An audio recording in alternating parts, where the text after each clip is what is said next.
Welcome to this journey through one of the most disturbing cases recorded in the history of Louisiana. Before we begin, I invite you to leave in the comments where you're watching from and the exact time you're listening to this narration.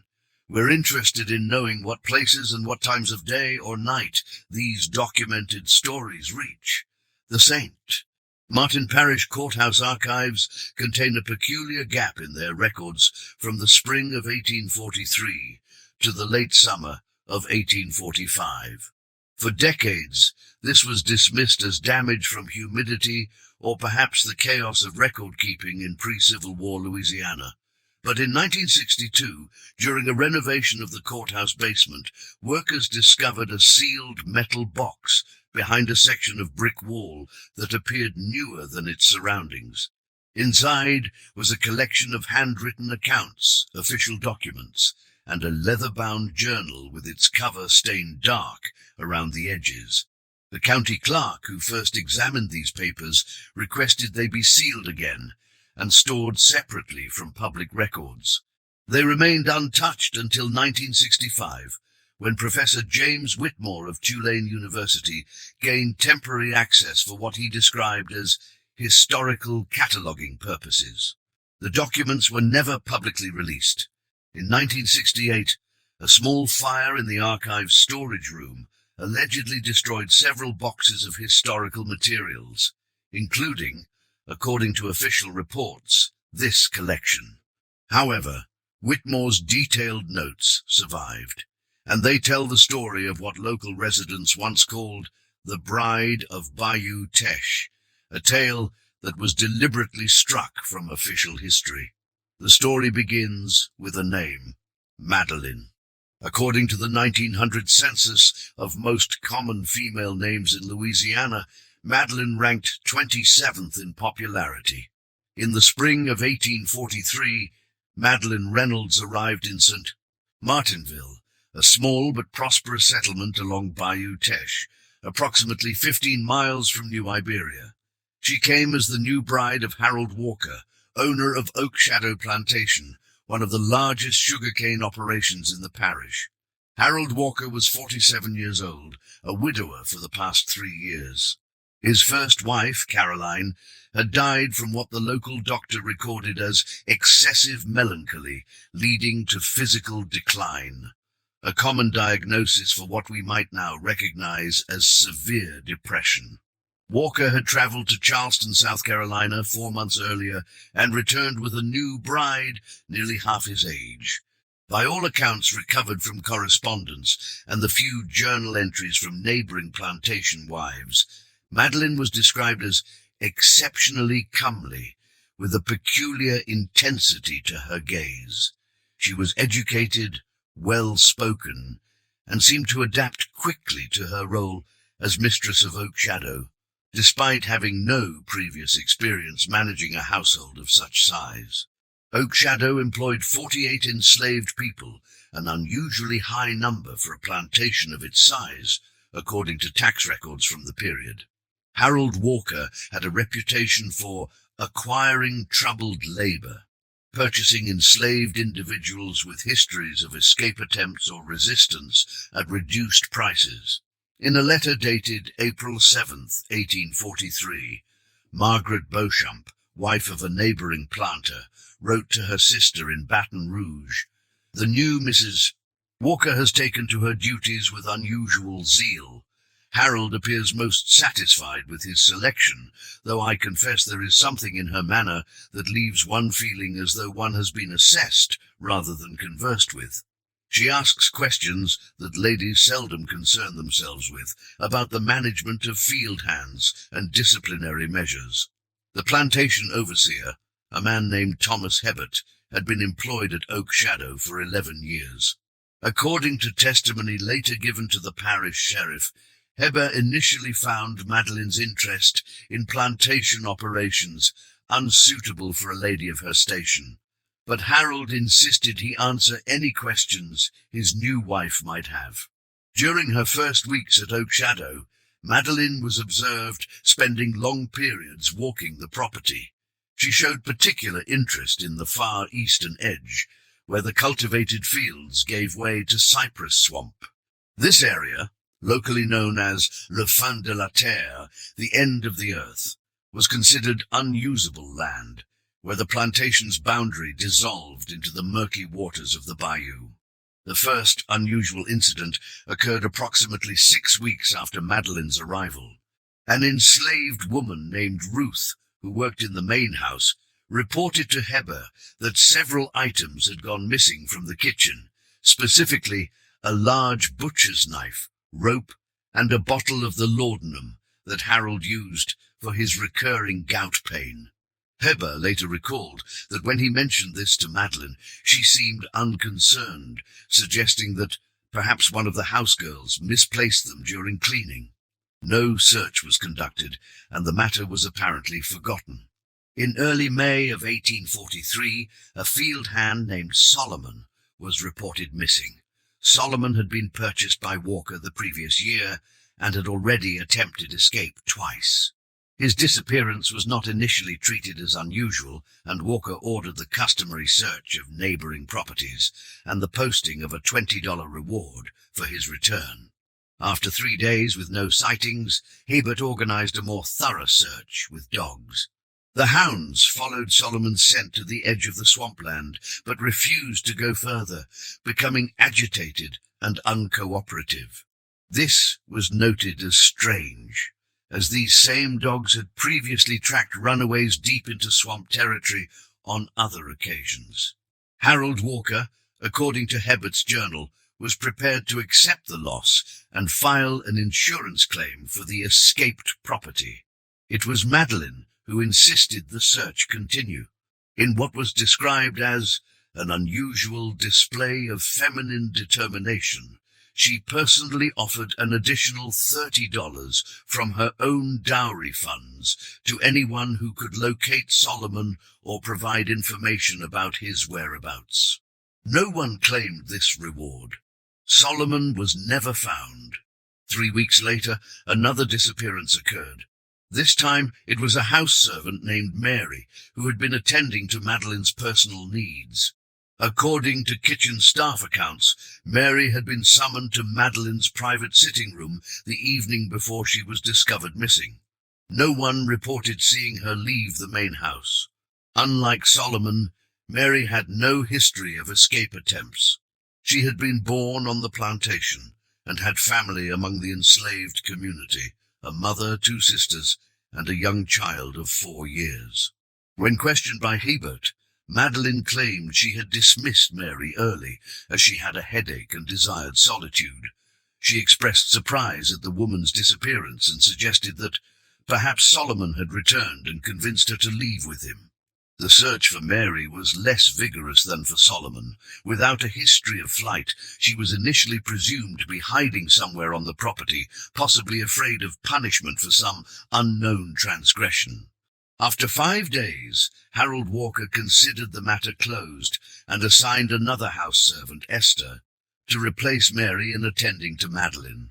It was around this time that the first reports of strange sounds coming from the swamp began to circulate among the enslaved population. Several field hands claimed to have heard a woman's cries coming from deep within the cypress trees after sunset. Hibbert dismissed these accounts as superstition, noting in his journal that the coloreds have become excessively agitated by these disappearances and are now finding frights in every night sound of the bayou. By mid-June, the atmosphere at Oak Shadow had changed perceptibly. According to correspondence from neighboring plantations, the field hands were working with unusual silence, and productivity had increased despite the summer heat. Hibbert noted, with satisfaction, that punishment incidents had decreased by nearly half. When Harold's brother, William Walker, visited from New Orleans in late June, he commented in a letter to a business associate that Harold's new bride has brought a remarkable discipline to the operation. The Negroes seem almost fearful of disappointing her, though I have not witnessed her employ any unusual methods of correction.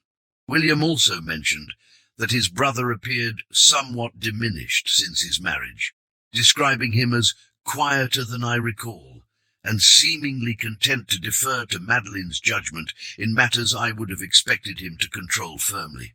He noted that Harold had developed a persistent cough and had lost weight, which Madeline attributed to the summer, humidity aggravating his constitution.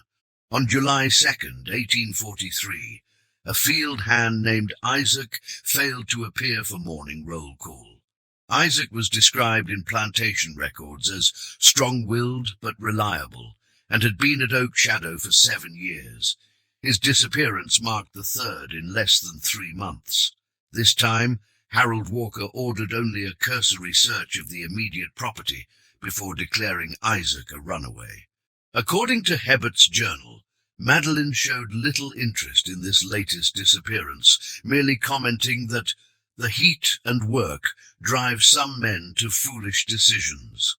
What happened next is documented in the most disturbing section of the recovered materials, several pages from Madeline's personal journal, which she apparently began keeping shortly after arriving at Oak Shadow. The handwriting is precise, almost architectural in its formation, with no flourishes or embellishments typical of women's penmanship of the era. The entry dated July 7th reads, "Harold continues to weaken, despite the tonic. He questioned me about the noises from the eastern marsh last night. I told him it was merely alligators in their mating season. He seemed unconvinced, but too fatigued to pursue the matter. The tincture I have added to his evening brandy ensures he sleeps deeply enough not to be disturbed when I attend to my night work. The last one was difficult, stronger than anticipated. I will select more carefully next time."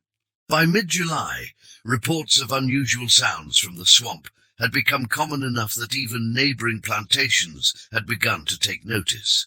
In a letter to her cousin, Elizabeth Comeau, whose family owned land adjacent to Oak Shadow's eastern boundary, described the most unsettling wails carrying across the water after midnight. "The sounds are such that our dogs howl in response and cannot be quieted.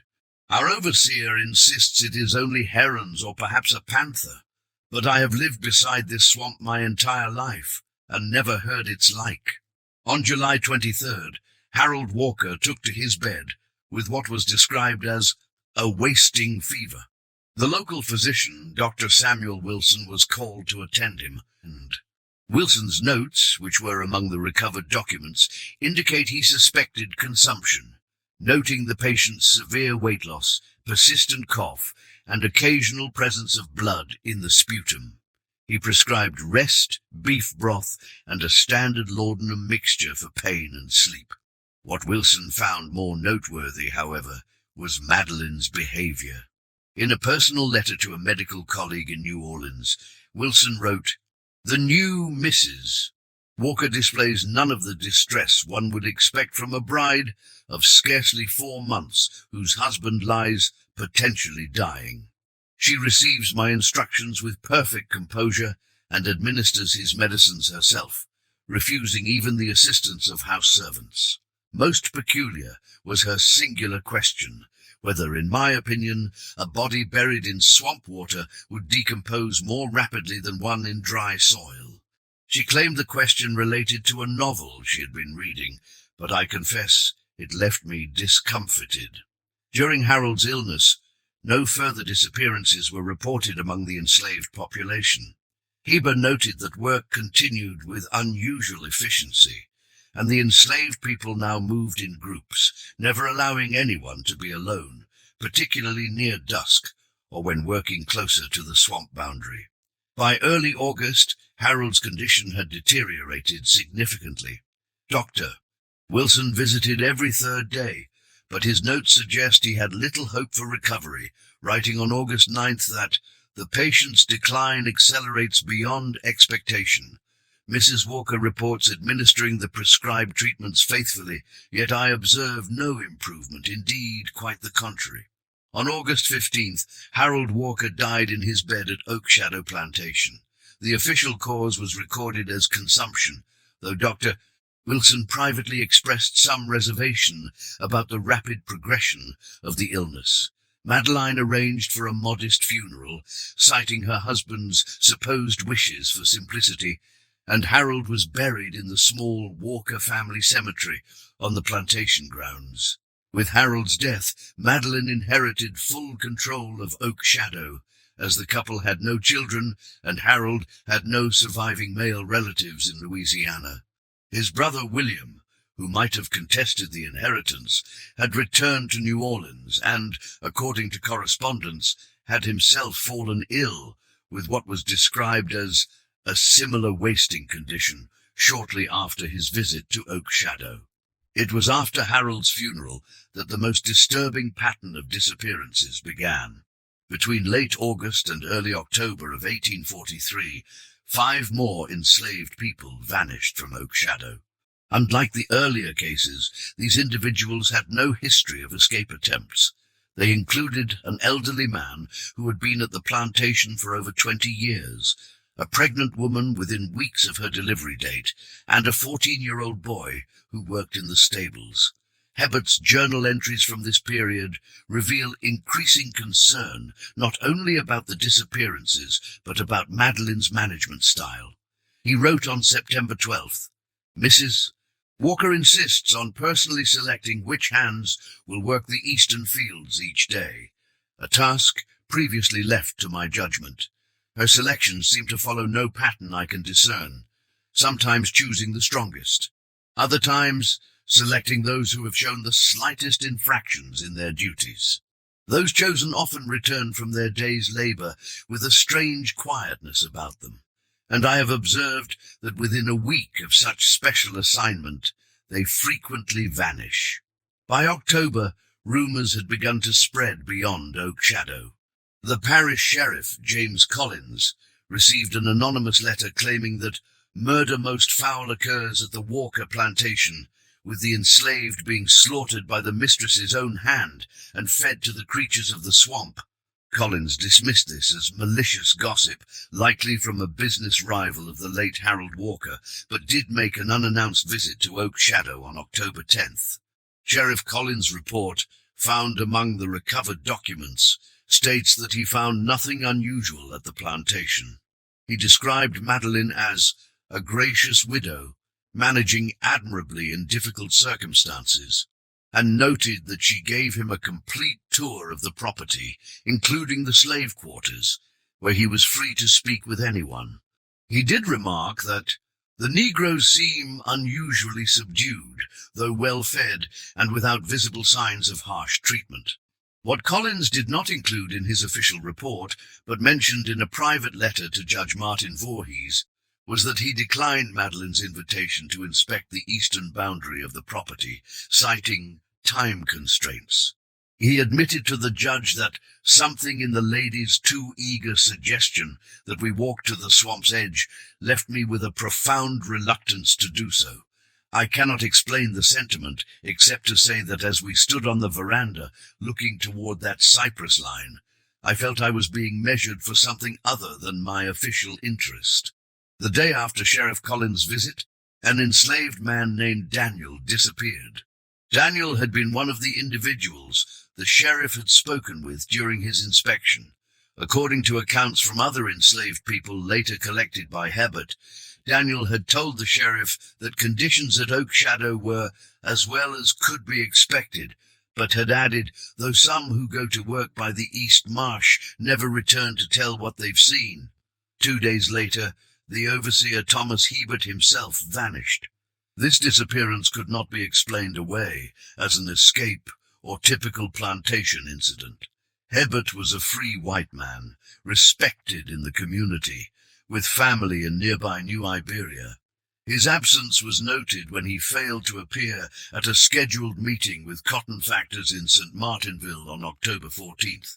When questioned by a hastily formed search party of neighboring planters, Madeline claimed that Hebert had resigned his position following a disagreement about plantation management.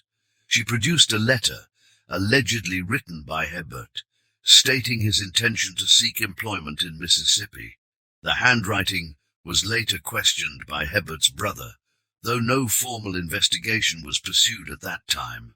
The search party, led by Frederick Beauchamp from the neighboring plantation, insisted on examining Oak Shadow thoroughly, including the slave quarters and outbuildings. They found nothing unusual, though several members noted the extreme reluctance of the enslaved people to speak with them, even when Madeline was not present. Beauchamp later wrote to Sheriff Collins, expressing his concerns.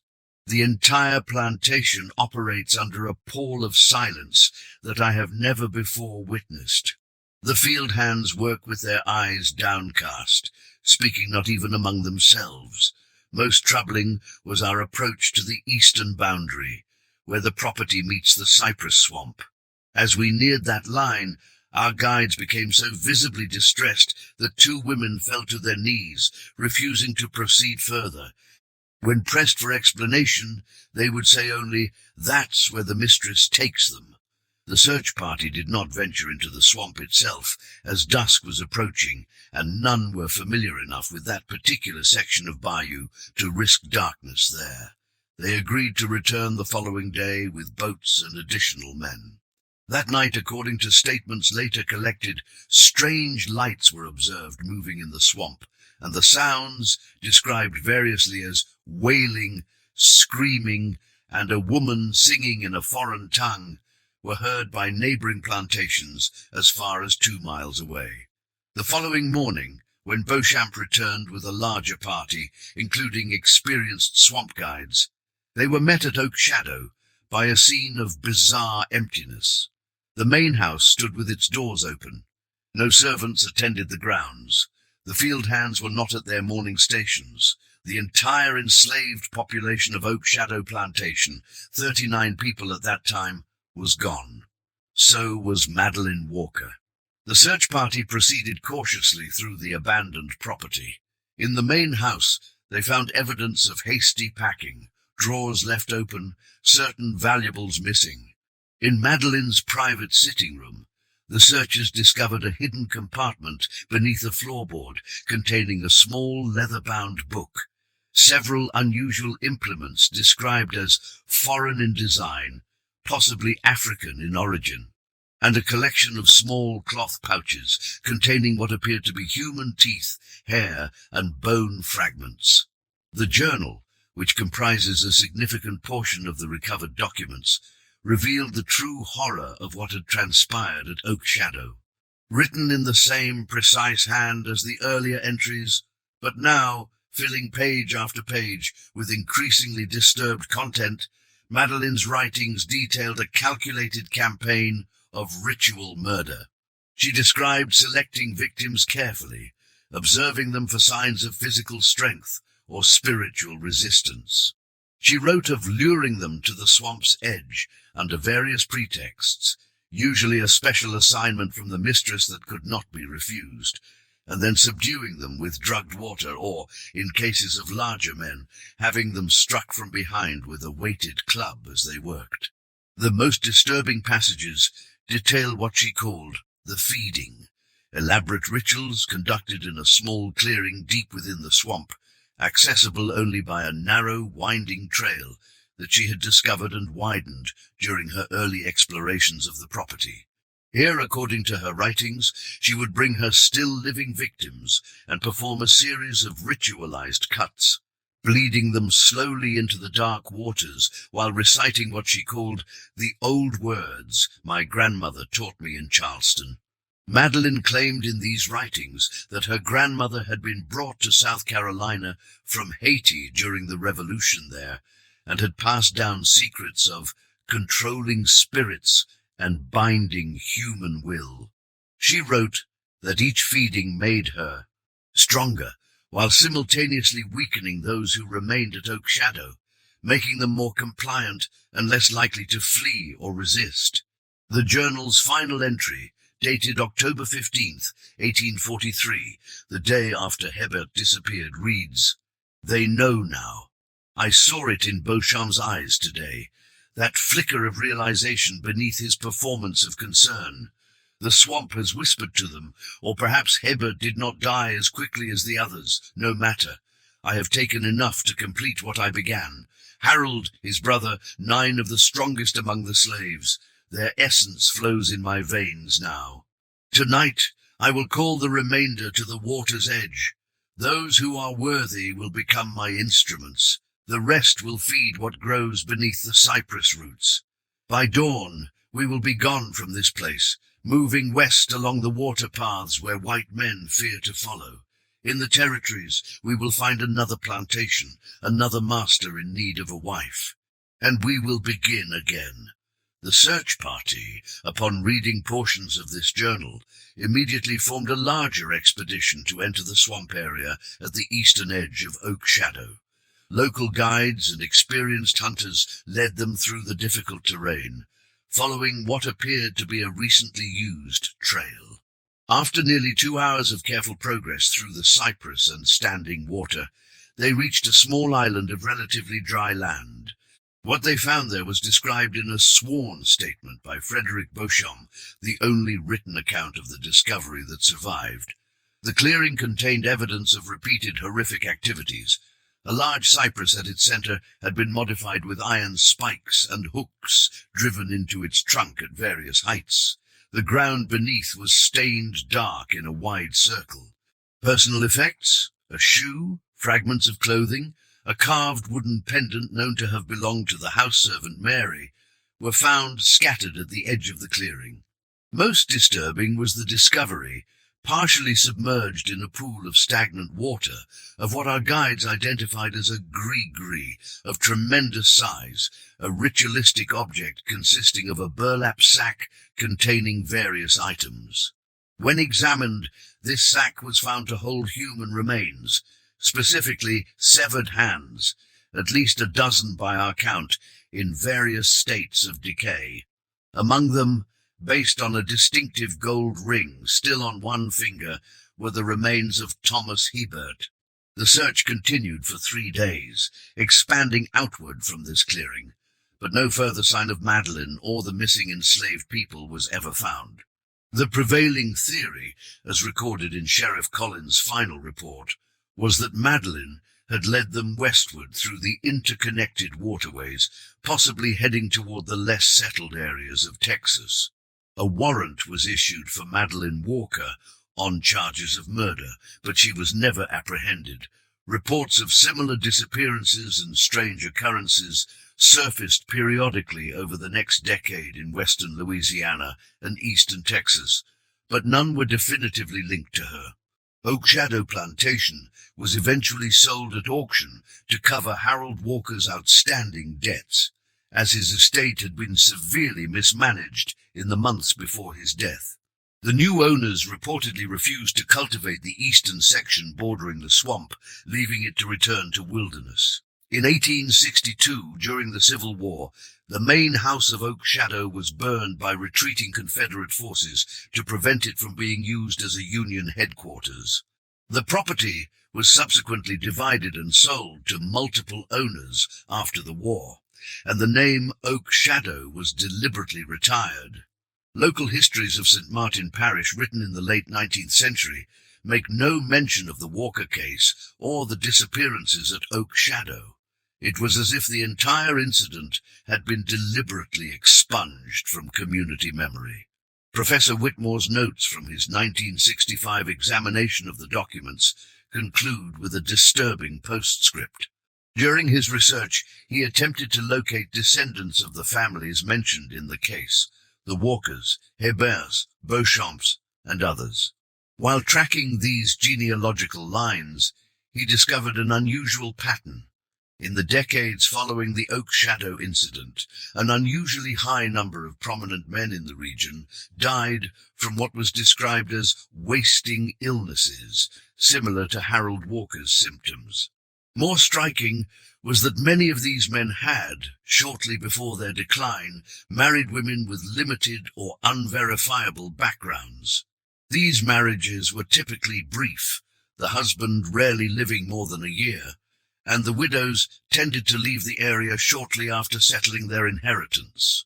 Whitmore's final note reads, "While investigating these patterns in Natchitoches parish records, I encountered a request for marriage documentation from a woman seeking to prove her great-grandmother's union to a plantation owner in 1857. The woman provided her ancestor's portrait, hoping it might assist in locating relevant records. The daguerreotype, though faded, shows a woman with a striking intensity to her gaze that I found immediately familiar from descriptions in the Walker documents. Most disturbing, though, was the name provided, Madeline Hebert. She could have been 60 or 70 years old by then, yet the woman in the image appears no older than 30. I have not shared this discovery with the woman who provided the portrait, who now resides in East Texas. I have, however, noted that her family has prospered unusually well over generations, despite beginning with seemingly limited resources. The fire that allegedly destroyed the original Walker documents occurred 3 months after Whitmore completed his examination. Whitmore himself died less than a year later from what his physician described as rapid onset consumption, the same diagnosis given to Harold Walker 125 years earlier. To this day, locals near the former Oak Shadow property report unusual sounds from the cypress swamp at night, what some describe as a woman singing in a language that makes the skin crawl. Fishermen avoid certain passages of Bayou, claiming the water there feels wrong, and that fish caught in those sections often contain strange objects in their stomachs, buttons, metal fragments, and occasionally what appear to be small human bones. Perhaps most unsettling is a pattern noted by several historical researchers, but never formally studied. In communities across Louisiana, Texas, and as far west as Arizona, there are occasional reports of a woman with eyes that never seem to age, who appears in towns experiencing economic growth, typically marrying a prominent widower before disappearing after his untimely death, leaving no trace but a series of unexplained disappearances among the community's most vulnerable. The last verified report matching this pattern occurred in a small mining town in eastern Arizona in 1958. A wealthy mine owner married a woman who called herself Madeline Beauchamp, claiming to be from New Orleans. 6 months later, he died of an undiagnosed illness. 3 workers from his mine disappeared, and Madeline Beauchamp vanished, leaving behind only a small leather-bound book that was destroyed in a house fire before authorities could examine it. The Louisiana swamps are deep, and their waters keep secrets well. What feeds beneath the cypress roots remains unknown.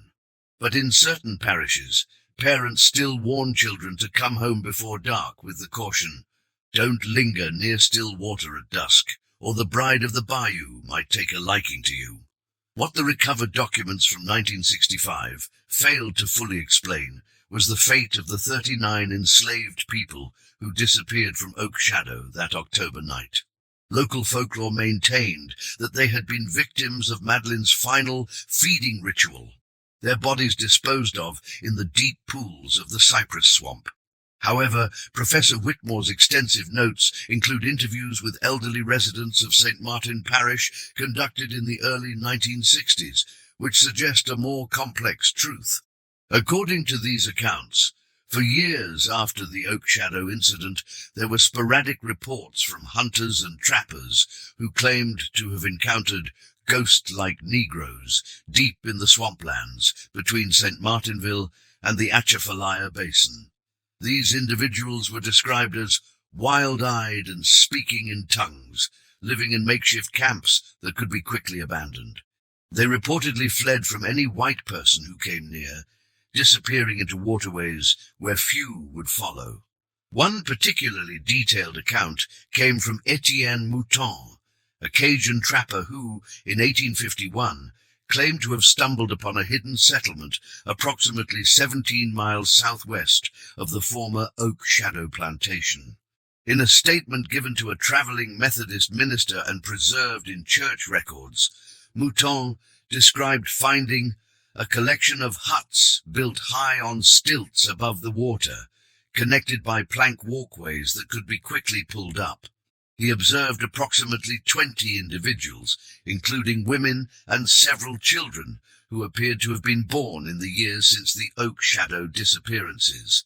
Most disturbing in Mouton's account was his description of the community's apparent leader, a tall, straight-backed woman with skin the color of aged cypress, who the others treated with a mixture of deference and fear. When she noticed Mouton watching from his hidden position, he claimed she turned directly toward him and smiled, revealing teeth filed to points like those of an alligator. Mouton immediately fled, becoming lost in the swamp for 2 days before finding his way back to civilization. When he later led a small party of men back to the location, they found only the charred remains of stilts protruding from the water and a strange symbol carved into a nearby tree, described as a spiral with small marks like fingers reaching from its center. This account aligns with an unusual notation in Madeline's journal, previously considered indecipherable by Whitmore. On the page dated September 3rd, 1843, beneath her regular entry, Madeline had drawn a similar spiral symbol and written, "The worthy will not feed the water, but become its voice. The blood gift ensures loyalty beyond death's threshold. Grandmother's promise holds true. Those who drink both waters can never truly leave my side." This cryptic reference suggests that Madeline may have been engaging in some form of ritualistic control over certain chosen individuals from among the enslaved population, those she deemed worthy in her writings. Rather than killing all who disappeared, she may have been inducing a form of psychological dependence through drugs or other means, creating followers who would assist in her activities and eventually flee with her. Further supporting this theory are records from the Louisiana State Hospital in Jackson, dated 1872, documenting the admission of a man found wandering in the Atchafalaya swamps by lumber workers. The man, estimated to be in his 50s and identified only as John, was described as being in a state of extreme physical deterioration, with numerous ritual scarifications covering his body. He spoke little, but hospital staff noted that he repeatedly made the same disturbing claim, that he had been bound to the swamp bride by consuming a mixture of her blood and water from the feeding pool. He claimed he had escaped after 26 cycles of the moon, when the woman's attention was focused on preparing a new husband. The patient died 3 weeks after admission from what was determined to be advanced tuberculosis. The examining physician noted that the man's internal organs showed signs of prolonged poisoning, possibly from repeated exposure to toxic substances found in certain swamp plants known to cause hallucinations and physical dependency. In 1878, an article appeared in the New Orleans Daily Picayune, describing the discovery of what was called a cult encampment in the remote marshlands of Calcasieu Parish, approximately 100 miles west of St. Martinville. Local authorities, investigating reports of cattle theft, found evidence of recent habitation, including unusual artifacts, crude dolls made of Spanish moss and bone, containers of stagnant water mixed with unidentified substances, and a leather-bound journal containing entries written in a cipher that was never successfully decoded. The most significant connection to the Oak Shadow case came from an elderly woman living near the site, who claimed that for several years she had occasionally traded food and supplies with a composed and well-spoken colored woman who would emerge from the swamp every few months. The woman, who never gave her name, always asked detailed questions about wealthy widowers in the region, showing particular interest in their health, assets, and family connections. She was always accompanied by at least 2 men who stood silent as statues, their eyes never blinking, with strange markings cut into their arms. The final documented connection to Madeline Walker appears in the 1889 journal of Dr. Ellis Montgomery, a physician in Beaumont, Texas. Montgomery recorded treating a woman who identified herself as Madeline Beauregard, claiming to be the recent widow of a cattle baron from Louisiana. Montgomery noted that despite claiming to be in her 60s, the woman appeared remarkably youthful, with only the faintest lines around her eyes and mouth. She sought treatment for a persistent cough, which Montgomery diagnosed as early consumption. What drew Montgomery's attention, however, was the woman's unusual request for information about local mining operations and their owners. When he inquired about her interest, she explained that she was considering investment opportunities following her husband's death. Montgomery, who had family connections in Louisiana, became suspicious when he noticed a distinctive ring on the woman's finger, a gold band with an unusual pattern that matched the description of a ring known to have belonged to Thomas Hebert, the overseer who had disappeared from Oak Shadow 46 years earlier. In his journal, Montgomery wrote, "Upon observing the ring and making a casual reference to St. Martin Parish, I noted an immediate change in the woman's demeanor. Though her expression remained pleasant, something in her eyes became calculating, measuring. She inquired as to my family connections in Louisiana with unusual intensity. I fabricated a distant relation rather than revealing my cousin's marriage into the Beauchamp family, whose plantation neighbored the infamous Oak Shadow. As she departed, she paused at the door and said, 'Doctor, you have the look of a man who would benefit from swamp water tonic. It preserves the constitution remarkably well.'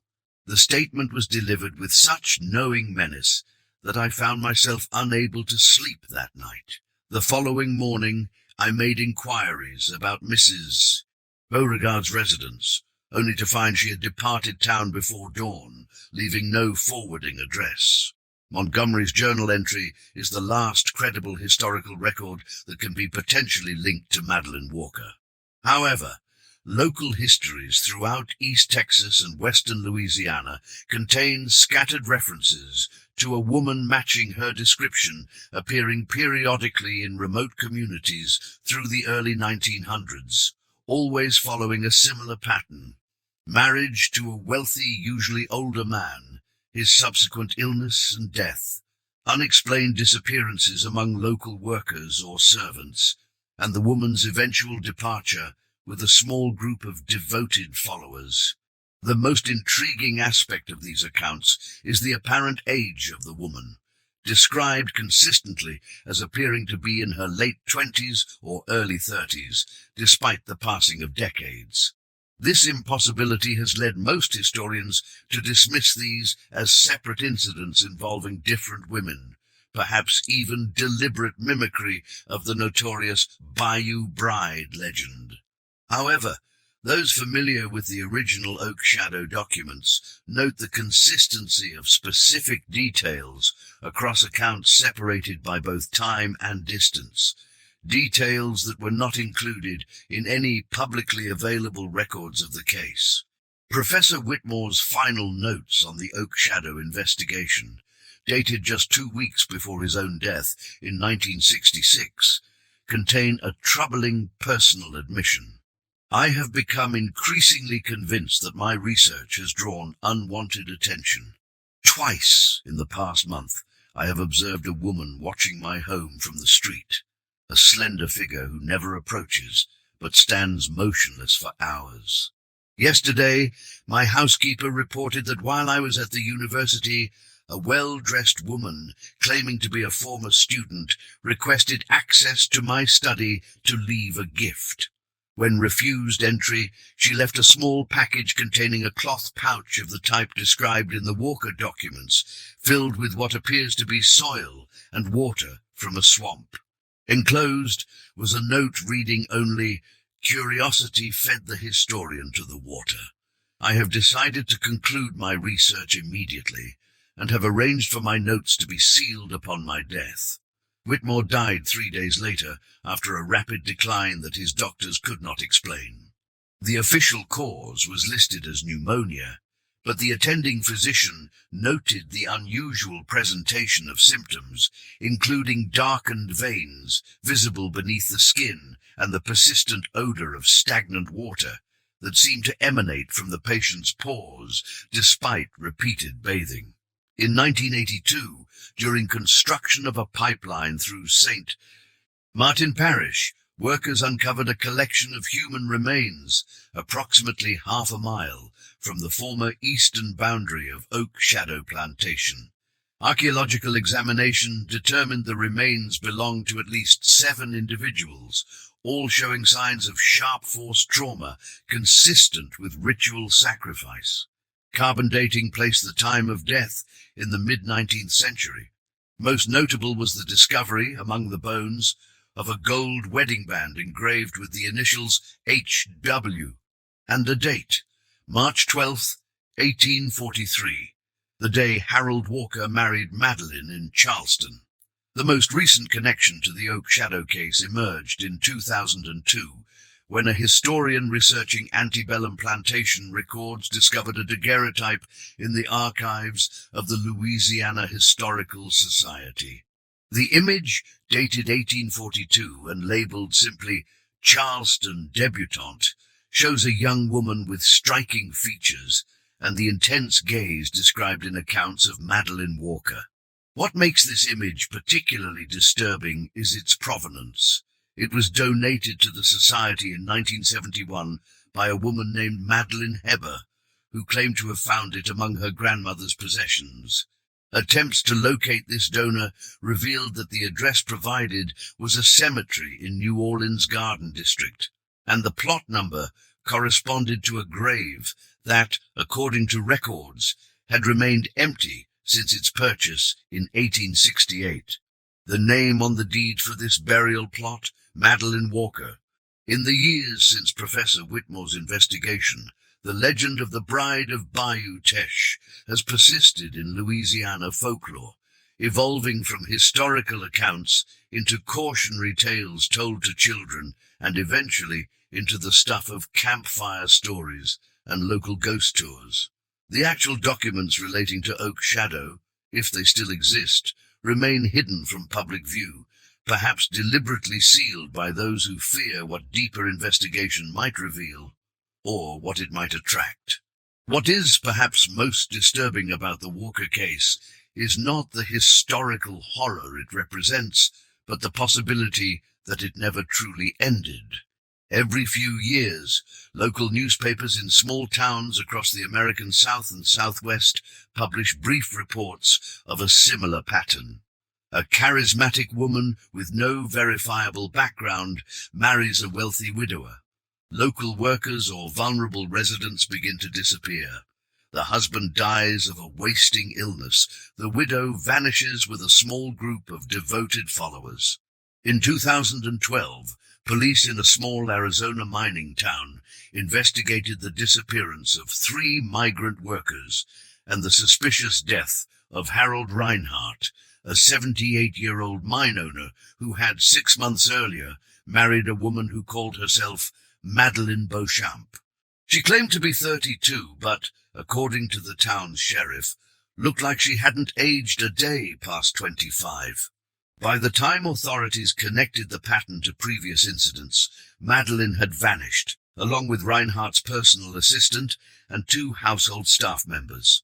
The investigating officer noted in his report that Reinhardt's home had a room that had been converted into what appeared to be some kind of shrine, with dozens of small glass bottles containing murky water, soil, and what the forensic lab later confirmed were human teeth and bone fragments. Written in what appeared to be dried blood on the wall above this collection was a single phrase: "The water never forgets those who feed it." In the wake of Hurricane Katrina in 2005, as waters receded from flooded sections of St. Martin Parish, local residents reported unusual discoveries in areas that had been submerged for generations, rotting wooden platforms built on stilts deep within previously inaccessible sections of swampland. strange symbols carved into the trunks of ancient cypress trees, and most disturbing, a series of small islands in the deepest parts of the swamp where the soil was unnaturally dark and nothing would grow. Soil samples taken from one such location by an environmental assessment team revealed abnormally high concentrations of iron, consistent with large quantities of blood, having saturated the ground over time. The geologist who analyzed these samples noted something else: the presence of a unique organic compound that could not be immediately identified.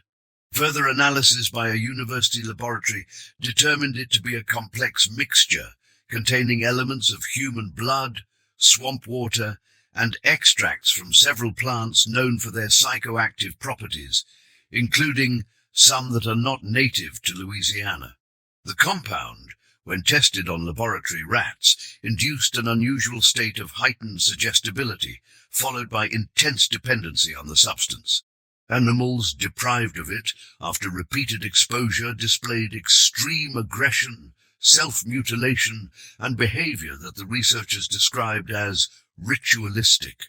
The study was discontinued after the lead researcher began exhibiting similar symptoms, allegedly after accidentally ingesting a small quantity of the compound. In her final research notes before being committed to psychiatric care, she wrote, "The water speaks. She is its voice. Those who drink forget everything but her will." Perhaps the most unsettling aspect of the Madeleine Walker case is how deliberately it seems to have been erased from official history.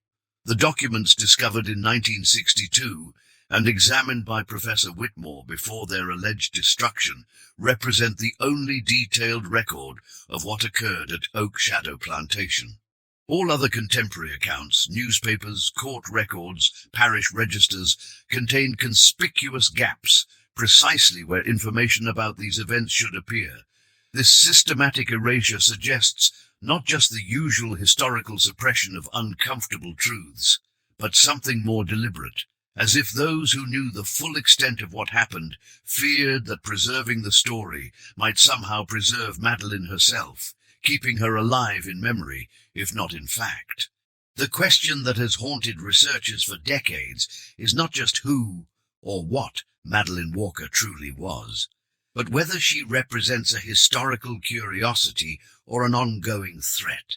The pattern of appearances matching her description across nearly 180 years defies rational explanation.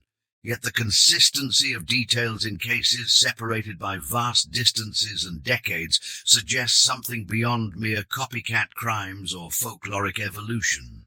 In Professor Whitmore's final notes, he proposed a disturbing theory.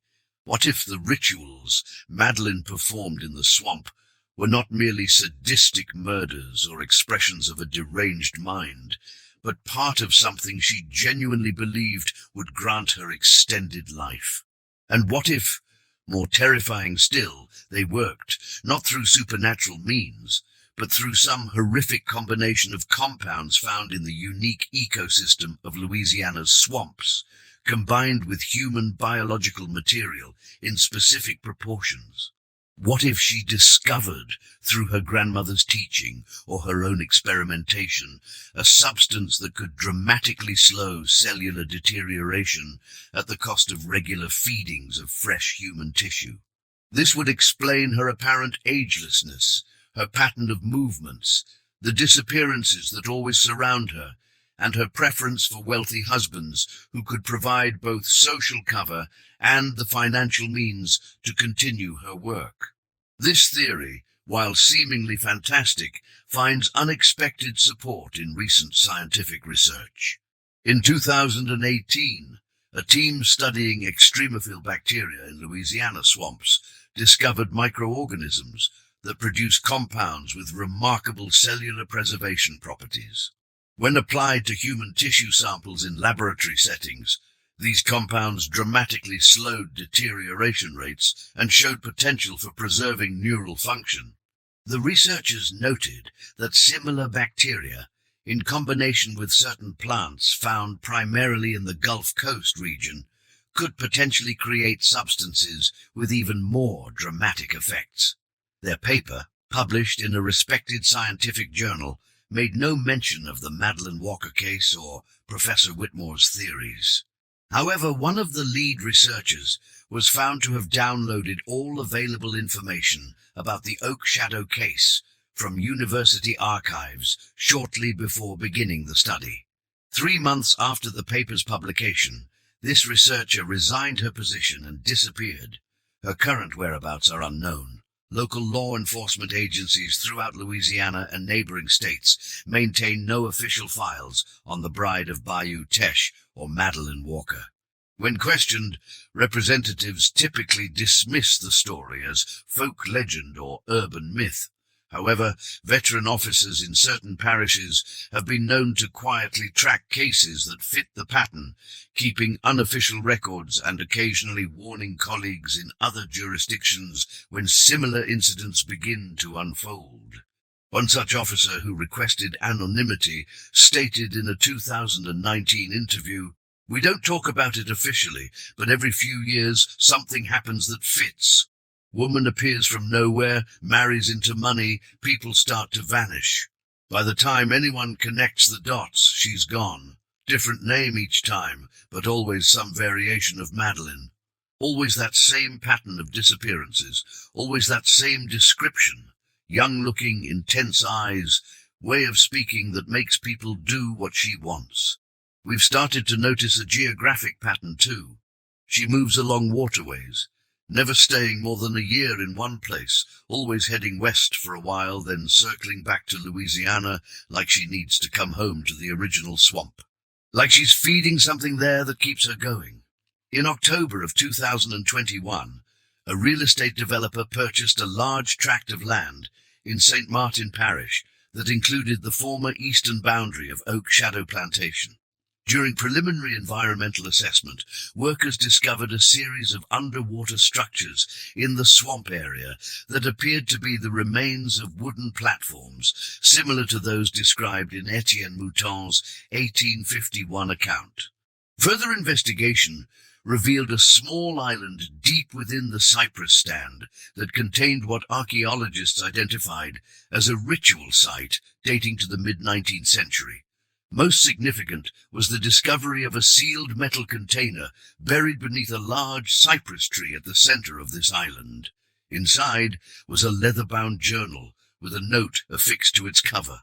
The note, dated October 15th, 1843, the day of Madeline's disappearance from Oak Shadow, read, "To whoever finds this record, I leave it knowing that none will believe what is written here, yet feeling compelled to provide some warning to those who might follow. What began in Haiti with my grandmother's learning and continued through my work in these waters creates something that cannot be undone. The feeding must continue, and I must return to this place periodically to renew what sustains me. Those who drink the mixture become mine beyond death's reach. Those whose essence feeds the water become part of what empowers it. I have selected my worthy ones from among the enslaved, and we depart tonight for new territories. But I will return to these waters when necessary, as I must. The cycle continues as long as I do, and I have now taken enough to last many lifetimes. Judge me not by the morality of ordinary existence. I transcended those limitations with my first feeding." The journal itself reportedly contained detailed instructions for creating what Madeline called the water of extension, a complex process involving human blood, specific swamp bacteria, plant extracts, and ritual timing. Before archaeologists could fully document these contents, the container and journal disappeared from the secured university laboratory where they were being studied. The graduate student who had been transcribing the text vanished the same night, along with all digital copies of the material. 3 months later, police in East Texas investigated the disappearance of 3 immigrant workers from a small town near the Louisiana border. They had last been seen in the company of a well-dressed young woman who had recently arrived in the area, claiming to be researching local history for a university project. According to witnesses, the woman had been particularly interested in properties with access to natural water sources and had spent considerable time asking about wealthy, elderly residents in the region. The investigation remains open. The woman has never been identified. Perhaps most disturbing of all the theories surrounding the bride of Bayou Teche is the possibility that Madeline Walker was not unique, that she passed her knowledge and techniques to selected followers over the decades, creating a lineage of brides who continue her practices into the present day. This would explain the impossibility of a single woman appearing unchanged across nearly 2 centuries, while accounting for the consistency of methods and patterns. If this theory is correct, then the horror of Oak Shadow Plantation never truly ended. It merely transformed, adapting to changing times while maintaining its essential nature, the systematic sacrifice of human life to sustain something that should not exist. The swamps of Louisiana are ancient and deep. Their waters hold secrets that science is only beginning to understand. In remote areas where cypress trees have stood for centuries, locals still report hearing strange sounds at night, sometimes described as singing, sometimes as crying, sometimes as the voice of a woman calling names in the darkness. Fishermen occasionally find unusual objects tangled in their lines when they venture too deep into certain backwaters, buttons, jewelry, once even a gold wedding band engraved with the initials HW in St.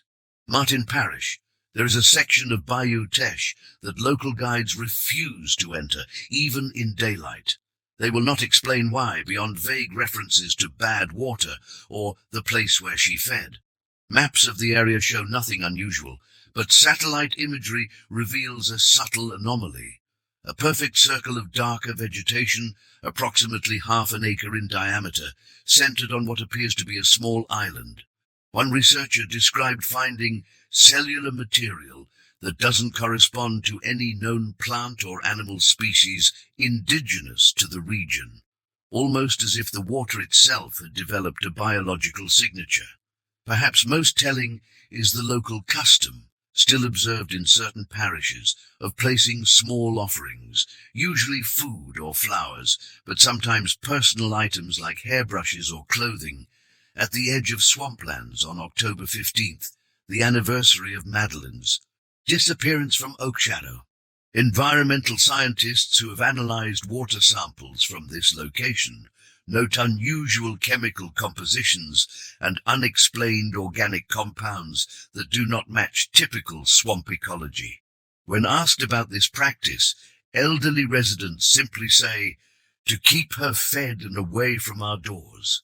The true legacy of Madeline Walker may never be fully understood. Historical records remain fragmented, deliberate obfuscation obscures the facts, and those who investigate too deeply often find themselves abandoned by colleagues who fear association with folklore rather than serious history. Yet the pattern persists, appearing with disturbing regularity across time and distance. A young woman with intense eyes, a wealthy husband who wastes away, disappearances that go unexplained, and always, proximity to water. For those who have studied the case most thoroughly, one question remains paramount. If Madeline or her successors still exist, still practicing the techniques described in those recovered documents, who feeds the water now? And what does it feed in return? In certain parishes of Louisiana, parents still caution their children to stay away from the water's edge as darkness falls. They warn them not to listen if they hear a woman singing in the twilight, and never, under any circumstances, to drink from still water in the swamp, no matter how clear it might appear. They tell them the story of the bride of Bayou Teche, not as legend or campfire tale, but as living history, a danger that has never truly passed. And in their telling is the unspoken fear that somewhere in the darkness of the cypress swamp, Madeline Walker still waits, her hunger undiminished by time, the water ever ready to receive her offerings. The most recent chapter in this dark history may be unfolding even now, in some small town near a body of still water, where a woman with intense eyes has just arrived, asking questions about local wealth and promising remedies for ailments that conventional medicine cannot cure. Listen carefully when you stand at the water's edge. Some say that if you remain perfectly still, you can hear whispers beneath the surface, voices calling names that have been forgotten by all but the water itself. They say that the swamp remembers everything it has consumed, and sometimes, in the deepest part of night, it speaks through a woman's voice, reciting the old words that Madeline's grandmother brought from Haiti so long ago. The water never forgets, and neither, it seems, does she.